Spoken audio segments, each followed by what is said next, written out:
მე ვფიქრობ, რომ ჩვენ ორი თვალსაზრისით უნდა შევაფასოთ, ეს მე სხვანაირად გამიჭირდება აღვწა, რომ გარდა ტოტალიტარიზმის აბსურდისა, ასე ვთქვათ, აბსურდული გამოვლინების, მორიგი გამოვლინების ის საკანონმდებლო ცვლილება, რომელიც დაინიცირა აი ამ არალეგიტიმურმა პარლამენტმა, რომელიც არ არის, სადაც უმრავლესობას არ აქვს დემოკრატიული გზით არჩეული, ასე ვთქვათ, უმრავლესობა ჩვენ დღეს არ ყავს საქართველოს საკანონმდებლო ორგანოში და მიტაცებული არის რეალურად ძალაუფლება.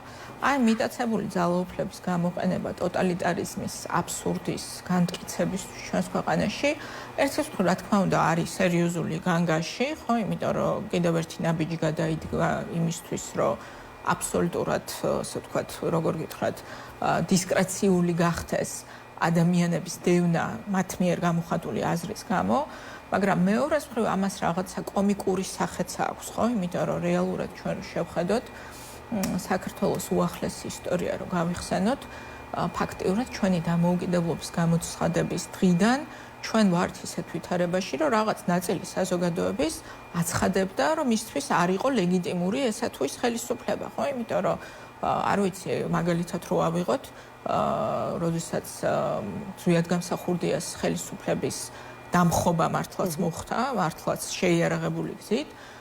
წლები და დღემდე არსებობენ ჯგუფები ადამიანები. ანუ მათაც ემუქრება ეს კანონი, იმიტომ რომ დიახ არსებობენ ადამიანთა ჯგუფები, ვინც არ აღიარებს 1991 წლიდან არც ერთ ხელისუფლებას გარდა გამსახურდიას ხელისუფლებისა.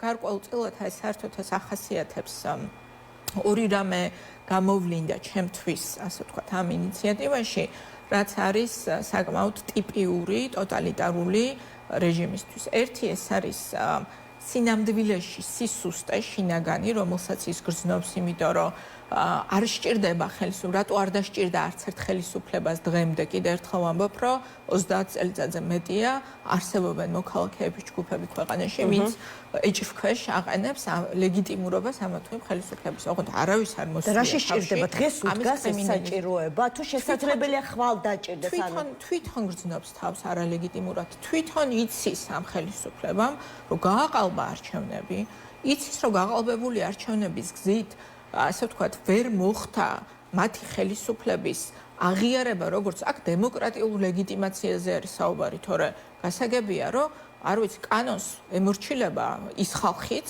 ამ ქვეყანაში, ვინც არ აღიარებს ლეგიტიმურობას, დემოკრატიულ პირობოთ, რომ თქვენ მაგალითად სალომე სამადაშვილი, რომელმაც პირველივე წინადადებაში ახსენეთ არალეგიტიმური პარლამენტი, ამ კანონის ზალაში შესვლის შემდეგ მოხვალთ ამ ჩემს გადაცემაში და 5 ჯერ იტყვით არალეგიტიმური პრეზიდენტი, არალეგიტიმური მთავრობა, არალეგიტიმური პარლამენტი. ამაშია სწორედ საქმე, რომ ჩვენ არ ვიცით ეს კანონი რას ნიშნავს. შეიძლება ნიშნავდეს ამას, რომ ნებისმიერი მოქალაქე რომელიც ამბობს, რომ ამ ხელისუფლებას არ აქვს დემოკრატიული ლეგიტიმაცია, გახდეს სამართლებრივი დევნის ობიექტი.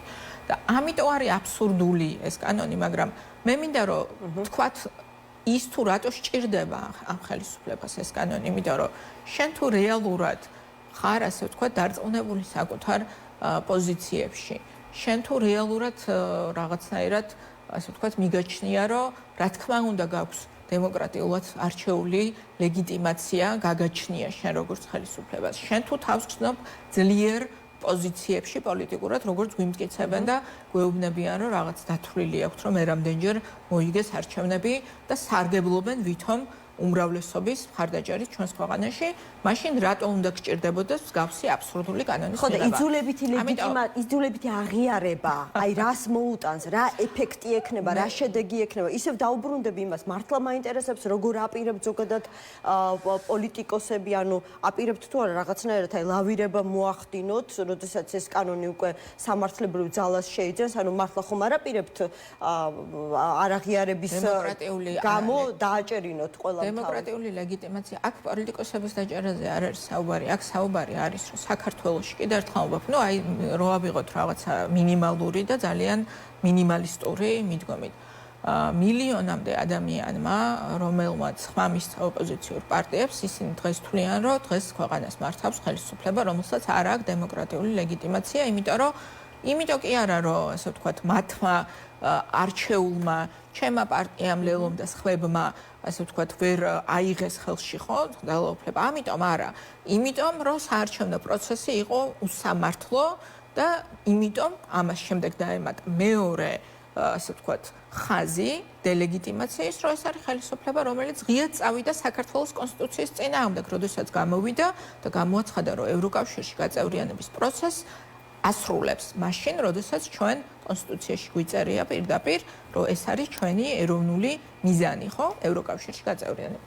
ამიტომ ნებისმიერი ადამიანი, ჟურნალისტი, მოქალაქე, რიგითი მოქალაქე, პოლიტიკოსი და სხვა ხდება სამიზნე. გასაგებია, მაგრამ მათ არ ეძლებათ ხოლმე რიგით მოქალაქეებს განსხვავებით ჩვენგან ჟურნალისტებისგან და თქვენგან პოლიტიკოსებისგან საჯაროდ საკუთარი, ასე ვთქვათ, პოზიციის დაფიქსირების შესაძლებლობა. რადგან რომ იტყვის თავის ოჯახში, რომ იცი რა, მე არ ვაღიარებ ამ ხელისუფლების ლეგიტიმურობას, მაგრამ დაველოდები პირველ დემოკრატიულ შესაძლებლობას, როცა მექნება საშუალება ეს ხელისუფლება, არ ვიცი, არჩევნების გზით შევცვალო, ამას შეიძლება საერთოდ ვერ გაიგოს ქართულმა ოცნებამ, მაგრამ თქვენს მიერ გაკეთებული განცხადება, ჩემს მიერ დაფიქსირებული პოზიცია იქნება აფიშირებული. თქვენ ახლა სწორად აღწერეთ სიტყვის გამოხატვის თავისუფლების შეზღუდვა მოქალაქისთვის როგორ ხდება, იმიტომ რომ მოქალაქეს აქვს უფლება ჩვენი კანონმდებლობით თქვას ყველაფერი, რასაც ფიქრობს, მათ შორის საჯარო სივრცეში გარდა რაღაცა ასე ვთქვათ, ჩვენ მით უმეტეს ისტორიულად საქართველოს ჰქონდა რეგიონში ყველაზე ლიბერალური დამოკიდებულება სიტყვის თავისუფლებას რაც შეეხება და ეს ეტაპობრივად შეზღუდა ამ ხელისუფლებამ, მაგრამ ეს არის ძალიან დიდი ნახტომი, ასე ვთქვათ, რას რეალურად რისი გაკეთებაც უნდა. ეხლა ეს საკანონმდებლო ინიციატივა, რა თქმა უნდა, მე ვნახე, რომ არც თუ ისე აქტიურობით გამორჩეული ჩვენი, ასე ვთქვათ, ეგრეთ წოდებული სახალხო დამცველიც კი გამოეხმაურა ამ კანონს, იმიტომ რომ მიუხედავად იმისა, რომ მის საქმიანობასთან დაკავშირებით ძალიან სერიოზული პრეტენზიები არსებობს, რაღაცა კრიტიკული ზღვარი გადაილახა, ხო, ამითი რომ იმანაც კი ვერ ჩათვალა, რომ ეს რეაგირების გარეშე უნდა დარჩეს და რა თქმა უნდა ეს კანონი გასაჩივრდება მათ შორის ჩვენი მხრიდან აუცილებლად გასაჩივრდება, იმიტომ რომ საკონსტიტუციო სასამართლოში. გასაჩივრდება ყველა ინსტანციაში, მათ შორის ევროპის ადამიანის უფლებების სასამართლოში, იმიტომ რომ ჩვენ ვართ ხელმომწარე, ჩვენ გვაქვს ვალდებულებები აღებული საკუთარ თავზე, როგორც კონვენციის ხელმომწერ სახელმწიფოს და ეს კანონი შემიძლია პირდაპირ გითხრათ, რომ ეწინააღმდეგება ამ კონვენციას. მანამდე აპირებთ, რომ დააკორექტიროთ ტერმინოლოგია ქართულ ოცნებასთან მიმართებაში. მე უფლებამოსილი არ ვარ, რომ ვისაუბრო ყველა სახელით ვინ რას აპირებს, მაგრამ ერთი რამ არის ფაქტი, რომ ეს არის კიდევ ერთხელ შეფასება, პოლიტიკური ჩემი შეფასება ამასთან დაკავშირებით არის, რომ ეს არის გამოხატულება ერთი სისუსტის ამ ხელისუფლების, რეალურად ეს ხელისუფლება თავს გრძნობს აბსოლუტურად, ასე ვთქვათ, მოწყვლადად და ეს არის სხვათა შორის ავტოკრატიები, ბუნება არის ესეთი, არა მხოლოდ ჩვენს ქვეყანაში, არამედ ზოგადად, რომ აი ეს რაც გარედან ჩანს ძალიან მყარი, სინამდვილეში არის მარტივად ცხრევადი და მათ როგორც ჩანს ეს იციან. მეორე მათ იციან, რომ მათ აქვთ დაკარგული დემოკრატიული ლეგიტიმაცია, იმიტომ რომ ეს კანონი ხო არ არის ამოგლეჯილად არ უნდა განვიხილოთ ჩვენ კონტექსტიდან, იმ კონტექსტიდან, რომელშიც დღეს ქვეყანა ცხოვრობს, სადაც ცდილობენ ოპოზიციური პარტიების კონსტიტუციის გზით საკონსტიტუციო სასამართლოს დახმარებით აკრძალვას, აწარმოებენ სამართლებრივ დევნას ყველა მნიშვნელოვანი პოლიტიკური ლიდერის წინააღმდეგ და სხვა მთელი ჯარი რეპრესიული, ასე ვთქვათ, ზომების ტარდება და არ შეიძლება რომ ხელისუფლება ამას აკეთებდეს და ამავე დროს ჯეროდეს იმის, რომ მას აქვს რაიმე დემოკრატიული მანდატი. აი, როგორი არგუმენტები მოყავთ აი ამ საკანონმდებლო თუ სისხლის სამართლის კოდექსში ახალი მუხლის დამატების გასამართლებლად. რაიხსბურგის მაგალითი მოყავთ ხო ამ მოძრაობის და ისინი ამბობენ, რომ აი გერმანიაში არის ადამიანთა ჯგუფი, რომელიც ამბობს, რომ მეორე რაიხი ისევ ცოცხალია და თავი ამ რაიხის წარმომადგენლებად მიაჩნიათ. დღეს კობახიძე კიდევ უფრო ჩემთვის მაგალითად, როგორც საქართველოს მოქალაქისთვის კიდევ უფრო შორს წავიდა და ის რაც მათი ხელისუფლების არაღიარებასთან დაკავშირებით ხდება, შეადარა საქართველოს ოკუპირებული ტერიტორიების 20%-ის არაღიარებას. ანუ ეს ძალიან სასაცილო და კომიკური, იმიტომ რომ საზოგადოებას უნდა შევახსენო, რომ დღეს კობახიძის და ბიძინა ივანიშვილის ხელისუფლებას ვინც აღიარებს, სწორედ ის ქვეყნები და ის მთავრობები და ის სახელმწიფოებია, რომლებიც არ აღიარებენ ჩვენი ქვეყნის ტერიტორიულ მთლიანობას. მათ შორის რუსეთი პირველ რიგში, რომელიც მიესალმა ყველას მინდა შევახსენო ბიძინა ივანიშვილის ხელისუფლების მიერ მითვისებას ჩვენს ქვეყანაში ძალაუფლების მორიგჯერზე. მე მინდა შევახსენო ყველას, რომ მიესალმა მათ შორის მადუროს რეჟიმი, ის ქვეყანა, რომელიც არ აღიარებს ჩვენი ქვეყნის ტერიტორიულ მთლიანობას, მიესალმა სწორედ ივანიშვილის ხელისუფლებაში დარჩენას და მიესალმა არჩევნებს, ასე რომ პირიქით არის, ანუ რეალურად საქართველოს სახელმწიფოს მტრები, ანუ ის ხალხი, ვინც არ აღიარებს ჩვენი ქვეყნის ტერიტორიულ მთლიანობას, ეს ხალხი აღიარებს ბიძინა ივანიშვილს და მის ხელისუფლებას, როგორც დემოკრატიულად არჩეულ ხელისუფლებას. ის, ვინც არ აღიარებს მათ როგორც დემოკრატიული გზით არჩეულ ხელისუფლებას, ეს არის ის სახელმწიფოები, რომლებიც აღიარებენ საქართველოს ტერიტორიულ მთლიანობას, რომლებიც აღიარებენ ჩვენს სუვერენიტეტს იმ საერთაშორისო, ასე ვთქვათ, აღიარებულ ფარგლებში ჩვენი ქვეყნის და სინამდვილეში ყველაფერი არის პირიქით. ამიტომ ეს აბსურდული, დემაგოგიური, ასე ვთქვათ, რაღაცა პოზიცია ამითიც ბათილდება. არავინ არ ამბობს, კიდევ ერთხელ ვამბობ, რომ ჩვენ ხო არ ვამბობთ და ამას არავინ ვერ იტყვის დღეს, რომ ფაქტიურ ძალაუფლებას არ ფლობს ქვეყანაში ეს დაჯგუფება ქართული ოცნების სახით. ჩვენ რასაც ვამბობთ, არის სხვა, რომ დემოკრატიულად, ასე ვთქვათ, დემოკრატიული მანდატი მათ არ აქვთ მიღებული, იმიტომ რომ არჩევნები, რომელიც ჩატარდა, გაყალბდა და ამის შემდეგ კობახიძე გამოვიდა და კობახიძე არის კონსტიტუციის დამრღვევი ჩვენს ქვეყანაში. პირადად და უშუალოდ თავის ხელისუფლებასთან ერთად, იმიტომ რომ ეს არის ის დაჯგუფება, რომელიც გამოვიდა და საქართველოს კონსტიტუციის საწინააღმდეგოდ გამოაცხადა, რომ აჩერებს ევროკავშირში გაწევრიანების პროცესს.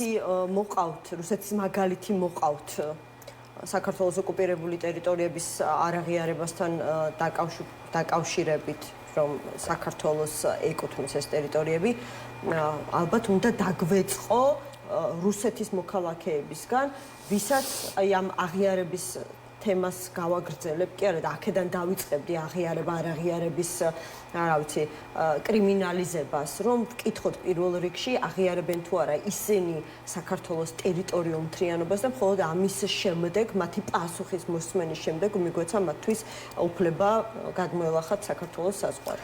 ხო, ჩვენ სხვადასხვა ქონდა ესეთი ინიციატივა თავის დროზე ოპოზიციას, ახლა ზუსტად არ მახსოვს, რომელი წელიწადი იყო, მაგრამ იყო ესეთი ინიციატივა, რომ ყველა ვინც კვეთს ჩვენს სახელმწიფოს საზღვარს, მას მიეცეს შესაბამისი ფორმა, სადაც იქნება ნათქვამი, რომ მე ვადასტურებ, რომ საქართველოს აღიარებს საქართველოს ტერიტორიულ მთლიანობას მის საერთაშორისო აღიარებულ ტერიტორიულ ფარგლებში და მოეწერა ამაზე ხელი, რომელიც სხვათა შორის არ იქნა გათვალისწინებული. ჩვენ გქონდა ამაზე საუბარი, ეს იყო ესეთი ინიციატივა თავის დროზე, სანამ ასე ვთქვათ, რაღაცა ეს კოშმარი დაიწყებოდა საქართველოში დემოკრატიის გაუქმების და აბსოლუტური, ასე ვთქვათ, რაღაც გადატრიალება ჩვენი საგარეო პოლიტიკის, იმიტომ რომ სინამდვილეში ქართული ოცნება ხო სხვა რაღაცისთვის ემზადება.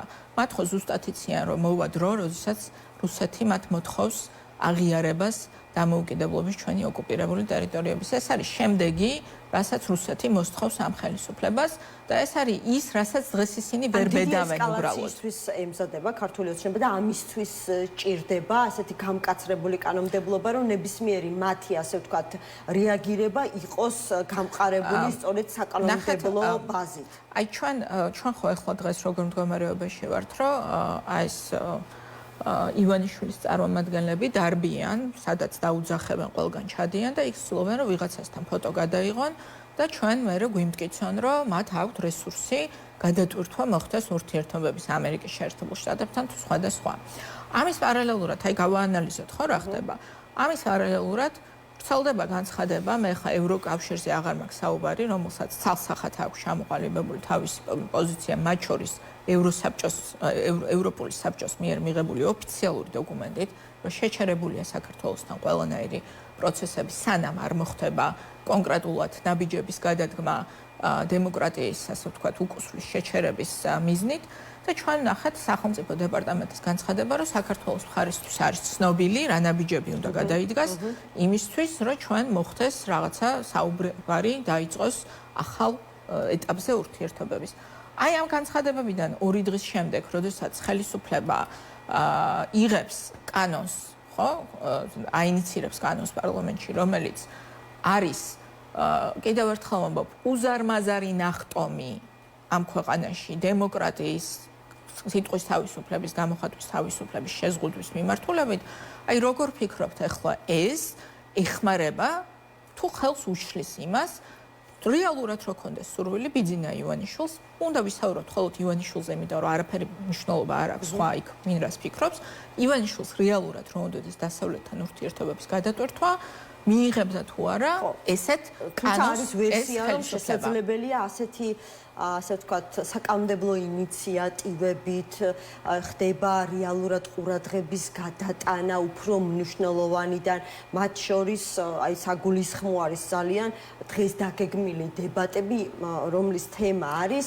ევროინტეგრაცია და საქართველოს ინტერესები, ანუ როგორც ორი აბსოლუტურად განყენებული ხო, ცნება, რომელიც შესაძლებელია ერთმანეთთან არც იყოს თავსებადი, ხო, ამის წარმოჩენა ხდება გვესმის განცხადებები აფხაზეთის გავლით რკინიგზის შესაძლო აღდგენაზე, რომელსაც პასუხობენ მხოლოდ საქართველოს რკინიგზის დონეზე, რომ არ განიხილება თურმე ეს საკითხი, მაგრამ შეიძლება არ განიხილებოდეს ტექნიკურად და იქ პოლიტიკური ტიპის საუბრებზე და განხილვაზე არაფერია ნათქვამი.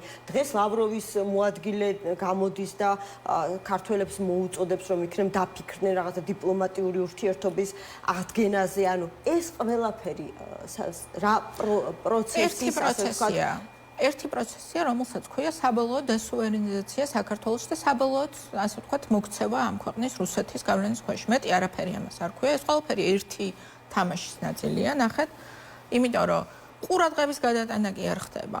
პირიქით, დღეს იწყება, ანუ პრობლემა რუსეთის ხო რა არის, ნახეთ, 2012 წლიდან საქართველოს მართავს მათი მოკავშირე პირდაპირ ბიძინა ივანიშვილი ყოველთვის რუსეთის მოკავშირე იყო. ის არასდროს არაფერი არ შეცვლილა. ის უბრალოდ შეიფუთა, ასე ვთქვათ, ყავდა იქ პროდასავლელი ხალხი მის გვერდში და მოატყუა, მარტივად რო ვთქვათ, მოატყუა ქართველი ხალხი 2012 წელს და დაეუფლა ქვეყანაში ძალაუფლებას. ეხლა პრობლემა რაში არის, რომ გავიდა 14 წელიწადი. 14 წელიწადია რუსეთი რეალურად მართავს ქვეყანას და ეს ვიღაცამ დაინახა მაშინ, როდესაც ანაკლიის პორტის ჩაშალეს, ვიღაცამ დაინახა მხოლოდ მაშინ, როდესაც რა ვიცი, ევროკავშირზე უარი განაცხადეს, ვიღაცამ დაინახა, როდესაც უკრაინის ომი დაიწყო, ვიღაცამ უფრო ადრე დაინახა, მაგრამ დღეს უკვე ძალიან დიდი ნაწილი საზოგადოების ძალიან აშკარად ხედავს, რომ ჩვენ ვართ, როგორ გითხრა, პულტით მართვაზე რუსეთიდან. რუსეთი გვიწესებს ჩვენ დღის წესრიგს, რუსეთს არ უნდა რომ ევროკავშირში გაწევრიანდეს ქვეყანა, ამიტომ ჩაიხსნა ევროპის დღის წესრიგი, ანაკლი არ უნდა შენდეს, ანაკლი არ აშენდება და ხვალ სხვა დავალებები იქნება შესასრულებელი. ოღონდ პრობლემა რა არის რუსეთის? რომ ქართველი ხალხის განწყობა ვერ შეცვალა ამ წლების მანძილზე. ანუ ქართველი ხალხი რჩება ერთგული, ყველა გამოკითხვა აჩვენებს, რომ საქართველოს ხელისუფლებისგან განსხვავებით ქართველი ხალხი არის ერთგული ევროპული არჩევანის და აი გასული ეს რო ავიღოთ, რა ქვია, არჩევნების რო ავიღოთ, რა იყო ლოზუნგი ბიძინა ივანიშვილის არჩევნებამდე? ღირსებით ევროპისგან. ოღონდ ეს ამერ აღმოჩნდა, რომ არჩევნების მერე გამოაცხადეს, რომ არა, ევროპისგან აღარ მივდივართ და უღირსად მივდივართ რუსეთისგან.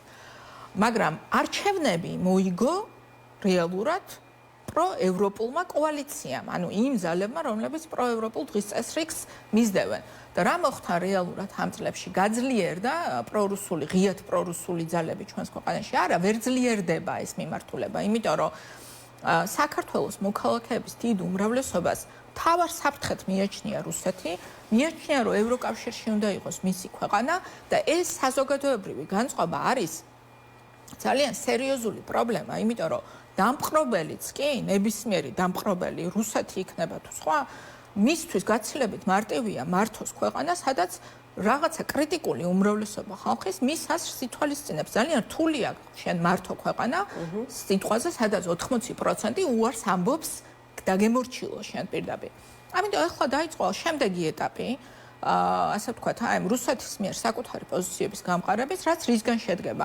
ეკონომიკურად მათ უკვე შემოვიდნენ, ასე ვთქვათ, მათ შორის რუსეთის მხარის განცხადებები შემიძლია შეგახსენოთ დღეს გაკეთათ გუშინ, რამდენად დამოკიდებული გახდა რუსეთზე საქართველოს ეკონომიკა ბიძინა ივანიშვილის პოლიტიკის შედეგად. ეკონომიკით საქართველო უკვე არის საგრძნობლად მიბმული. საერთაშორისო იზოლაციაში მოქცეულია. ჩვენ დღეს ჩახსნილი გვაქვს ამერიკასთან ბიძინა ივანიშვილმა გაგვიუქმა სტრატეგიული თანამშრომლობა ჩვენს მთავარ სტრატეგიულ მოკავშირესთან სახელმწიფო დამოუკიდებლობის აღდგენის დღიდან და ეს იყო დიდი ხნის რუსეთის ამოცანა, რომ ჩვენ არ გქონოდა მსგავსი სტრატეგიული თანამშრომლობა, ეს აღარ გვაქვს. ევროკავშირმა მოგცა კანდიდატის სტატუსი მიუხედავად იმისა, რომ ყველაფერი გააკეთა მაშინდელმა ხელისუფლებამ ივანიშვილის რეჟიმს გულისხმობ, რომ არ მიგვეღო, მაინც მოგცეს კანდიდატის სტატუსი და მე უბრალოდ უარი თქვეს თვითონ, თქვეს, რომ აღარ მისდევენ ამ დღის წესრიგს. ანუ საერთაშორისო იზოლაცია არის მომხდარი. ეხლა არის შემდგომი ამოცანა. პირველი ერთი ამოცანა ეს არის ყველა პროდასავლური პოლიტიკური ძალის განადგურება, რომ ქართულ ხალხს უბრალოდ არჩევანი არ ქონდეს. ანუ არ იარსებოს პარტიამ, რომელიც არის პროევროპული დღის წესრიგის თქვენ შემდეგ არჩევნებზე რომ მიხვალთ, ბიულეტენზე უნდა დაგხვდეთ ბიძინა ივანიშვილი და კიდევ რამდენიმე მასზე უფრო ღიად რუსი, ასე ვთქვათ, არჩევანი, მათ შორის ასეთ ძალები ვხედავთ, რომ აქტიურდებიან ასპარეზზე. პროდასავლურმა ოპოზიციამ, როგორც ერთმა, არ უნდა იარსებოს და ამას უკავშირდება პოლიტიკური პარტიების აკრძალვა და პოლიტიკური ლიდერების სამართლებრივი დევნა. და მნიშვნელოვანი კომპონენტი არის ასევე საზოგადოებრივი აზრის შეცვლა.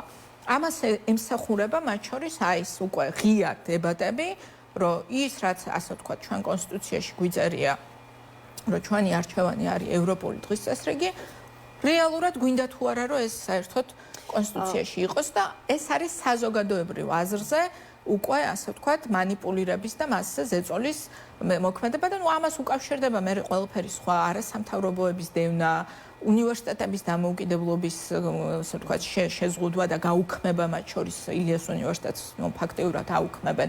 ანუ ყველა პროდასავლური საყრდენი რაც ამ ქვეყანაში არსებობდა პოლიტიკაში, საზოგადოებაში, განათლებაში, მედიაში უნდა მოიშალოს, რომ მოსუფთავებულ ველზე უკვე წავიდეს იმ მიმართულებით ურთიერთობები რუსეთთან, რომელსაც თქვენ ბრძანებთ. რა შეუძლია ამას დაუპირისპიროს ოპოზიციამ? აი თქვენ ახსენეთ, რომ წინა საპარლამენტო არჩევნებში რეალურად გაიმარჯვა პროევროპულმა კოალიციამ. შეკითხვა მიჩნდება, რა დარჩა იმ პროევროპული კოალიციისგან, არა ცალკეული პარტიებისგან. თქვენ თქვით, რომ ახლა შემდეგი ამოცანაა ქართული ოცნებისა, რომ პროდასავლური ოპოზიციური პარტიები გაანადგუროს და როცა შემდეგ არჩევნებზე მივა ამომრჩეველი, იქ ბიძინა ივანიშვილისა და ფსევდოოპოზიციური პარტიების გარდა რეალურად სხვა არჩევანი არ ქონდეს. როდესაც მთელი ამ ხნის განმავლობაში ყველა ოპოზიციური პარტია ერთად თუ ცალ-ცალკე ამბობდა იმას, რომ წინააღმდეგობა უნდა გაძლიერდეს, მე მაინტერესებს თვითონ ოპოზიცია როგორ აპირებს წინააღმდეგობა გაუწიოს ქართულ ოცნებას. შეეცადოს მაინც შეეწინააღმდეგოს მისი გეგმის ასე ზუსტად და ზედმიწევნით განხორციელებას. ნუ ახლა მე არ ვარ უფლებამოსილი კიდევ ერთხელ ვისაუბრო მთელი ოპოზიციის სახელით. მე შემიძლია გითხრათ, რომ ჩვენ რასაც ვაკეთებთ და ჩვენ რასაც ვაპირებთ, არის ის, რომ მიუხედავად იმ უზარმაზარი ზეწოლისა, რომელიც ხორციელდება ჩვენს პარტიაზე, მიუხედავად ამ წნეხისა, სამართლებრივი და სხვა, ჩვენ ვაგრძელებთ პარტიულ ფუნქციონირებას, მათ შორის გვაქვს, ასე ვთქვათ, ბევრი გეგმები პარტიის შიგნით რეორგანიზაციის, პარტიული გაძლიერების. ჩვენ ვაგრძელებთ იმას, რომ ვესაუბრებით ქართულ ხალხს იმ დღის წესრიგზე, რომელიც აწუხებს ქართულ ხალხს, იმიტომ რომ გარდა ამ დიდი გეოპოლიტიკური კონტექსტისა, რომელიც რა თქმა უნდა ქართულ ხალხს აწუხებს და აწუხებს, იმიტომ რომ იცის, რომ ეს გეოპოლიტიკური კონტექსტი უკავშირდება მისი ყოველდღიური ცხოვრების პრობლემებს და გამოწვევებს. ეს უმუშევრობა იქნება, მაღალი ფასები თუ სხვა და სხვა. ჩვენ ვაგრძელებთ ამ პოლიტიკური დღის წესრიგით ხალხთან ურთიერთობას და ვაგრძელებთ მათ შორის იგივე მონაწილეობას პროტესტში, როდესაც ეს პროტესტი არის, ასე ვთქვათ, აქტიური.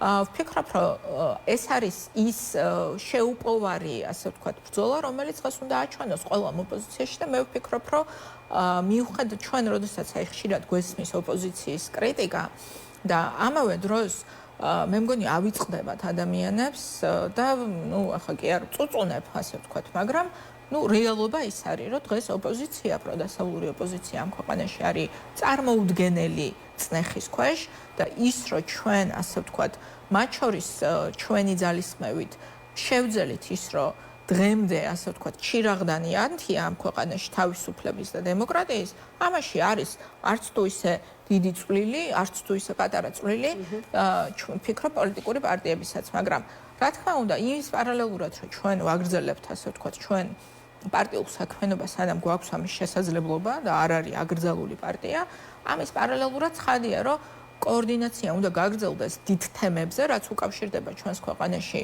დემოკრატიის და დემოკრატიული ინსტიტუციების, ასე ვთქვათ, გაუქმების ცდელობას და ამ თვალსაზრისით ჩვენ ყოველთვის მონაწილეობდით ზოგად საზოგადოებრივ პროცესებში და ვაპირებთ, რომ გავაგრძელოთ. რომ ერთმანეთთან საუბრის პრობლემა არ გაქვთ, მაგრამ ფაქტია, რომ შეთანხმება ვერ ხერხდება.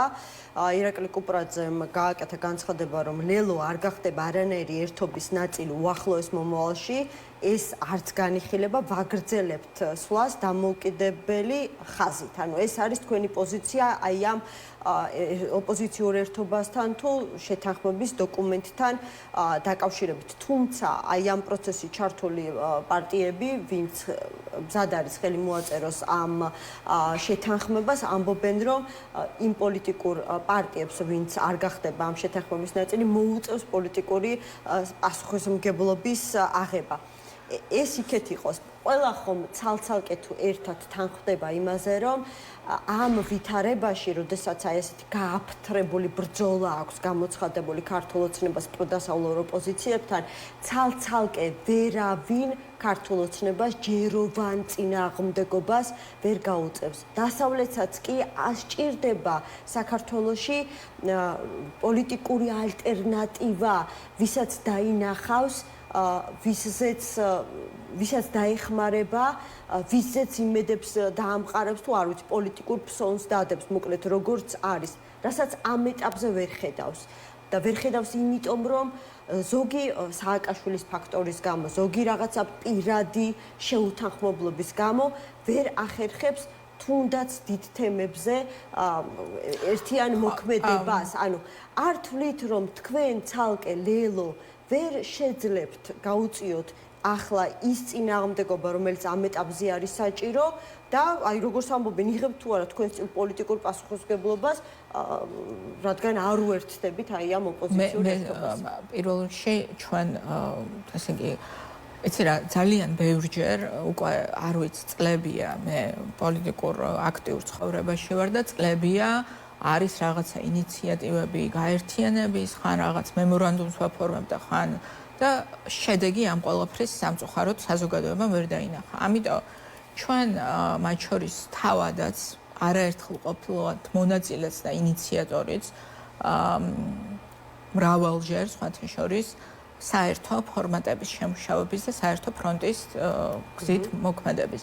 სამწუხაროდ მე ვიტყოდი, რომ არ მინდა შევიდე დეტალებში, ახლა რატო, ვინ, როგორ და აპირებენ გაასაჯაროონ, რა მოხდა, რატომ თქვით ჩვენ არასდროს არავის თავს არ ვესხმით, მათ შორის შეგახსენებთ, რომ უბინძურესი კამპანია აწარმოეს ჩვენს წინააღმდეგ და ჩვენ პასუხსაც კი არ ვცემდით იმ ხალხს, ვინც თავს გვესხმოდა აბსოლუტურად დაუმსახურებლად და დღევანდელი გადასახედიდან მე ვფიქრობ, რომ ადამიანი თუ ოდნავ რაციონალურია, უნდა ხვდებოდეს ჩვენი წინადადება ადგილობრივ არჩევნებზე დიდი გაერთიანების შექმნის თაობაზე, რატო იყო ესეთი მნიშვნელოვანი შესაძლებლობა, რომელიც ვერ ავითვისეთ სამწუხაროდ სხვადასხვა პოზიციების გამო, მაგრამ წარსულზე ვისაუბროთ, მაგრამ წარსულიდან რაღაც დასკვნების გამოდანა არის შესაძლებელი.